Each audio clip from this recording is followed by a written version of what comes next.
ازيكم عاملين ايه؟ معاكم امير خليفة، والنهاردة هنتكلم على حاجة مهمة جدا في الطيران بنسميها ILS approach. هنفهم مع بعض يعني ايه ILS approach وازاي بنطير ال ILS approach واسباب ال ILS approach. اول حاجة هنبدأ بيها عشان نفهم ال ILS approach هي حاجتين دول مهمين جدا بالنسبة لل ILS approach. اول حاجة هي اللوكلايزر. تاني حاجة عندنا هي الجلايد سلوب، هنقول عليها جي اس. اللوكلايزر والجلايد سلوب دول الحاجتين اللي بيخلوا الطيارة تنزل لوحدها. أول حاجة اللوكلايزر ده اللي بيخلي الطيارة تلف يمين وشمال لوحدها. هو أصلا بيشتغل إزاي؟ هنفهم دلوقتي مع بعض. دلوقتي بيبقى عندنا هنا في الرانوي ده كأنه الرانوي ماشي أهو. بيبقى عندنا هنا equipment للاي ال اس ماشي.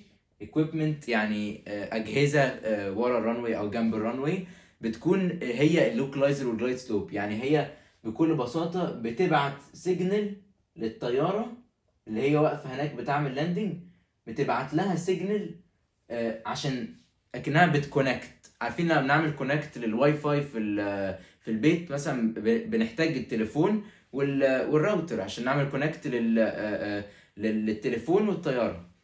معلش، التليفون والواي فاي نفس الحاجه بالظبط اللي بتحصل في الطياره. بيبقى عندنا هنا الايكويبمنت هنا بيكونكت للطياره، فاول ما يكونكت للطياره بياخد اكنه واحد بيسرق الكنترول من الطياره. فاول ما ياخد الكنترول خلاص هو اللي بيتحكم في الطياره. ده بالظبط اللي بيحصل دلوقتي. الجلايد سلوب واللوكلايزر ده بيروح للطياره ويعمل كونكت. فاول ما يعمل كونكت الطياره خلاص بتبقى كنترولد من اللوكلايزر والجلايد سلوب، فبيقدر يتحكم يمين شمال وفوق وتحت. فالاي ال اس اصلا كل اللي هو عايز من الطياره ان هو ينزلها في التاتش داون زون.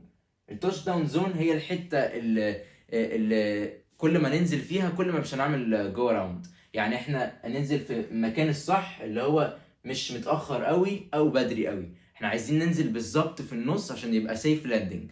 اوكي. فده بالظبط اللي بيعمله الاي ال اس.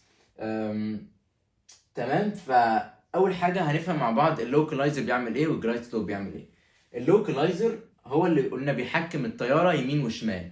يعني هو اللي اول ما يعمل كونكت خلاص هو بس شغلته ان خلاص انا هحكم دلوقتي الطياره بتاعتي يمين وشمال عشان ما تكونش يمين قوي من الرانوي ولا شمال قوي من الرانوي، تكون متوسطه بالظبط في نص الممر عشان نعرف ننزل في النص. ده شغلانه اللوكلايزر ماشي.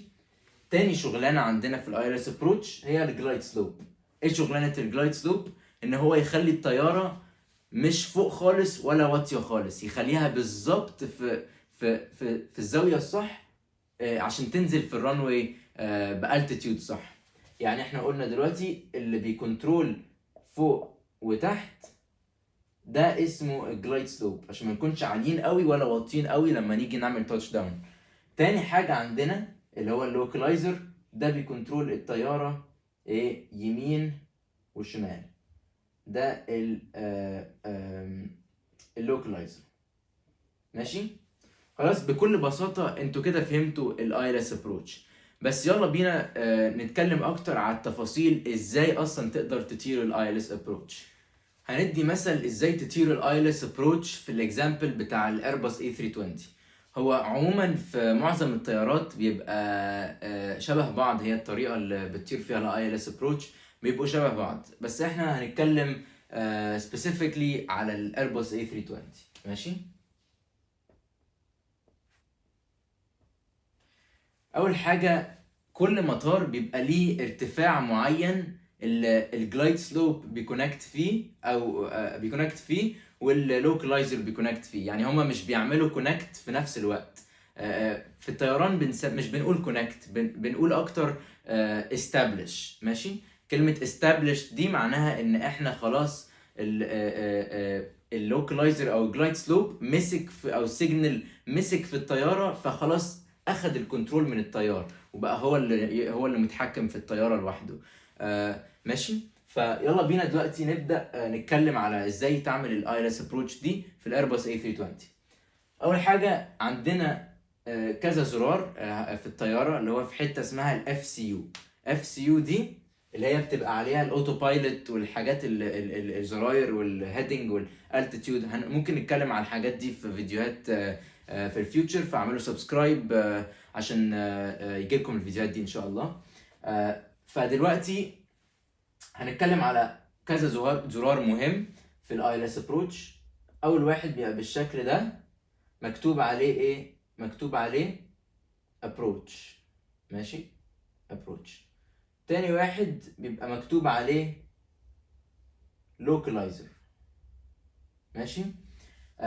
فدلوقتي نفرض دلوقتي ندي مثل ان احنا في مطار، اي حاجه، مطار، اي مطار كده، ماشي، والالتيتيود اللي هنستابلش فيها الجلايد سلوب هي مثلا 2400 فيت، ماشي، 2400 قدم، ماشي. ودي الجلايد سلوب، ماشي. والالتيتيود اللي هنستابلش فيها اللوكلايزر 2650 مثلا، ماشي. دي اللوكلايزر. فدلوقتي اول حاجه الطياره بتاعتنا هتبقى هنا، تمام، هنكمل هنوصل هنا.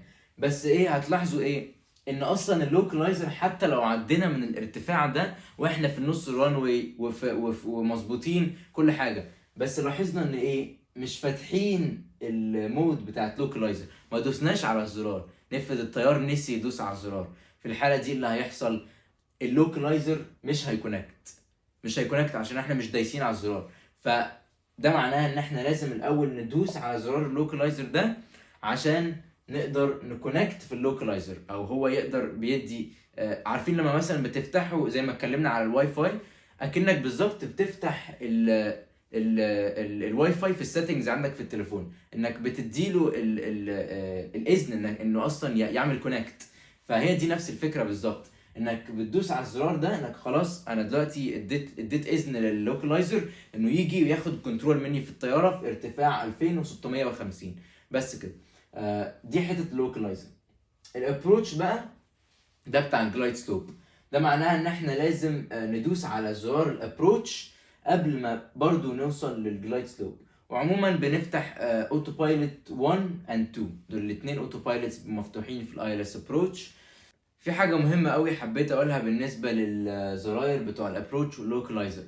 عاده اما بنيجي نعمل ابروتش في الطياره ما بنستخدمش اللوكلايزر وبعد كده الابروتش بutton. مش ده اللي بيحصل في العادي. هو هيشتغل لو عملناه، مفيش اي حاجه غلط عنه، بس في العادي بيستخدموا حاجه سهله جدا، بيدوسوا بس على زرار الابروتش ده، مش بيدوسوا على اللوكلايزر. ليه؟ عشان الابروتش اصلا هو بيارم اللوكلايزر والجلايد سلوب مع بعض، مش بنحتاج ندوس على اللوكلايزر بعدين او ندوس قبليه. هو لوحده كده احنا في العادي ده efficient اكتر، يعني ده بيبقى اسهل بالنسبه للطيارين، ودي طريقه بيستخدموها في العادي، ولكن برضو الطريقه التانية مش غلط. فده معناه ان احنا عادي ندوس على الابروتش بutton وايه يعمل لنا ارم، يعني يكون جاهز ان هو هيستابلش اللوكلايزر وجلايد سلوب في نفس الوقت. فده اللي بيحصل في الايرباص A320. بعد ما نكونكت نقول عدينا من 2000، عدينا من هنا خلاص عملنا كونكت اللوكلايزر. بنعرف منين ان احنا عملنا كونكت؟ بيعرف نفرض ما اشتغلش، هنعرف منين؟ بنعرف من حاجه اسمها البي اف دي. البي اف دي هو البرايمري فلايت ديسبلاي، ماشي. ده بيبقى عندنا ديسبلاي في الطياره في الايرباص A320 للكابتن والفيرست اوفيسر. فمش هنتكلم على تفاصيل الديسبلاي النهارده، بس هنتكلم على حاجه مهمه جدا، هي الفور كولمز. 1 2 3 4. الفور كولمز دول اسمهم الاف ام اي. الاف ام اي ده هم كل دول اسمهم ايه؟ اسمهم اف ام اي. اف ام اي دي معناها ايه؟ فلايت مود انونسيتور. باسمها بالظبط هي بتاناونس الفلايت مود، يعني هي بتقول للطيار احنا في انهي حته في او اي احنا في انهي حته في الرحله، او اي انفورميشن بتحصل، او اي حاجه بتحصل في الفلايت دلوقتي. بتانونس، يعني الطياره كانها حد بيقول للطيار ايه اللي حصل دلوقتي عشان يعرف انفورميشن، اي انفورميشن. ماشي. اي انفورميشن على فلايت مود يعني. اوكي، فهي بتبان هنا بالظبط، هي بتبان في الحته دي لو اللوكلايزر هنا في دول بيتبان اللوكلايزر والجلايد سلوب لو هما كونكتد. فاول هتلاحظوا اول ما اللوكلايزر اول ما خلاص يستبلش مع الطياره السيجنال ويستبلش كونكشن، يعني هيبان يكتب لنا حاجه غريبه قوي. هيكتب ايه؟ ركزوا هنا، هيكتب لوك ستار. ماشي، دي بنسميها لوك ستار. هيبقى شكله كده بالظبط.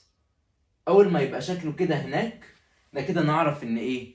نعرف ان احنا خلاص established، معناه ان اللوكلايزر عمل كونكت وكده. ايه؟ هنكنترول الطياره هتكنترول لوحدها اليمين والشمال. فايه؟ الطيار خلاص يسيب الطياره تعمل كل حاجه وهو يستريح. تاني حاجه قلنا بعد كده خلاص وصلنا ل 2650 كله تمام كونكت لللوكلايزر.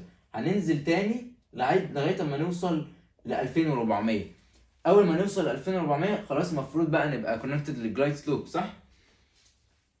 لازم برضو ايه؟ نفتح الابروتش، وبعد كده ايه؟ هنلاقي ان مكتوب برضو هناك في الاف ام اي هيكتب لنا ايه؟ جلايد سلوب ستار. هيكتب جلايد سلوب ستار بالشكل ده بالظبط. فده اللي هيكتبه لما نوصل ل 2400 وكده تعرف ان انت كونكتد. لو ما كتبش الستار دي معناه ان انت لسه مش كونكتد. فده ازاي بيعرفوا لو احنا اصلا established في الجلايد سلوب واللوكلايزر؟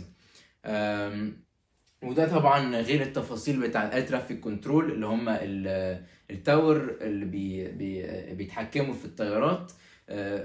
لازم طبعا يبقى عندنا كليرنس كليرد فور اي ال اس ابروتش، ان احنا نقدر اصلا نعمل الابروتش دي كلير تو لاند. بيبقى في كذا بروسيجر بنقدر بيكون لازم نعملها في الابروتش دي. بس ده بصفه عامه الاي ال اس ابروتش وازاي تقدر تطير الاي ال اس ابروتش بالنسبه للايرباص A320. ده بس كان فيديو عشان تفهموا الموضوع يبقى واضح اكتر بالنسبه لكم. بس كده، شكرا جدا انكم اتفرجتوا على الفيديو، وان شاء الله تكونوا اتعلمتوا من الفيديو ده. ما تنسوش تعملوا شير للفيديو مع الطيارين وناس تانية عشان يستفادوا زي ما انتوا استفدتم ان شاء الله. وبس اشوفكم في الفيديو الجاي، واعملوا سبسكرايب ولايك، ومع السلامة.